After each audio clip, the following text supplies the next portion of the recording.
toe turning using kata to help our kicking. Specifically, Yokogari side kick, Mawashigari roundhouse kick. But first, understanding the idea of toe turning. Like we said earlier in class tonight, stances are key. Wherever you are, doesn't matter what stance you're in, your knees are directly over your toes. Here. Stances like this, where your knees are not directly over your toes, when you want to turn your toes, it's not going to go anywhere because your knee is not in line with them. All right? So having proper stances will help us with toe turning.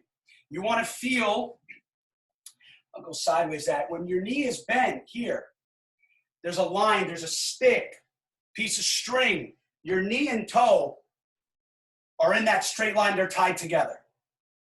Okay? We need to understand that. So, for example, bending here in Kihon Yondan, balancing. My center is what's going to move my toes. My toes don't move my center. Now it's over my toes, my knee directly here. When I move my center, okay, this is going to drag my whole leg now. My toes and knee are in that same line, and they move together. Okay? Remember this, like we were explaining earlier. Your toes don't move your hips. Okay, look, I can move my toes all day. This is still here. If I decide to move my center without my toes, look, that doesn't feel good. That hurts. So, like all stances, our toes are always gripping the floor.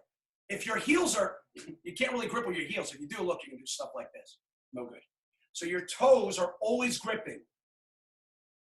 Any stance you do, your toes are always digging in. Now, if your toes are digging in, that means your heel has just a slight amount of room where you can rotate your foot right along the floor. Okay, so that's important. All right, so just remember that.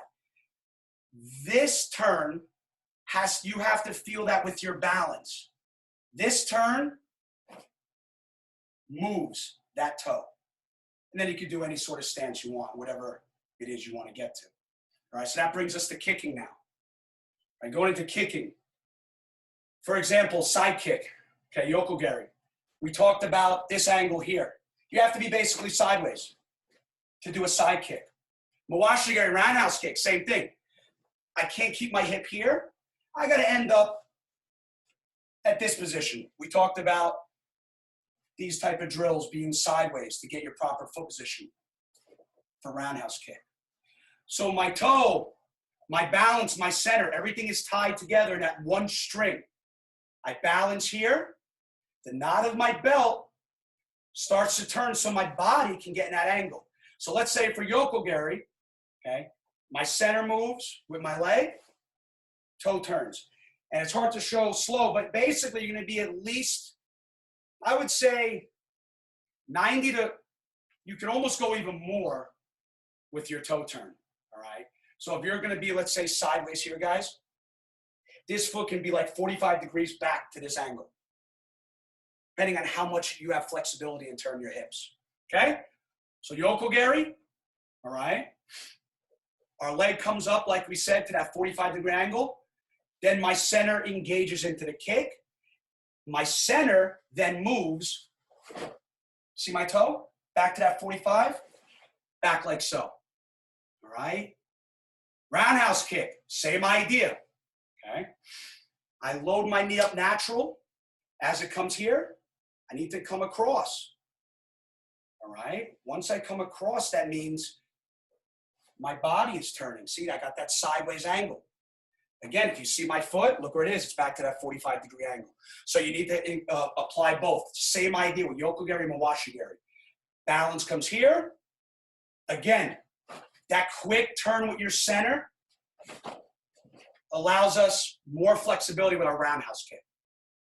Okay, guys? So it all stems from kata, balancing, feeling that string, that stick, that line. Your toes and your knee are tied together. Then your center can operate and move your toes properly, so you don't get this buckling feel. Okay, guys? Toe turning. as quickly as possible I can explain.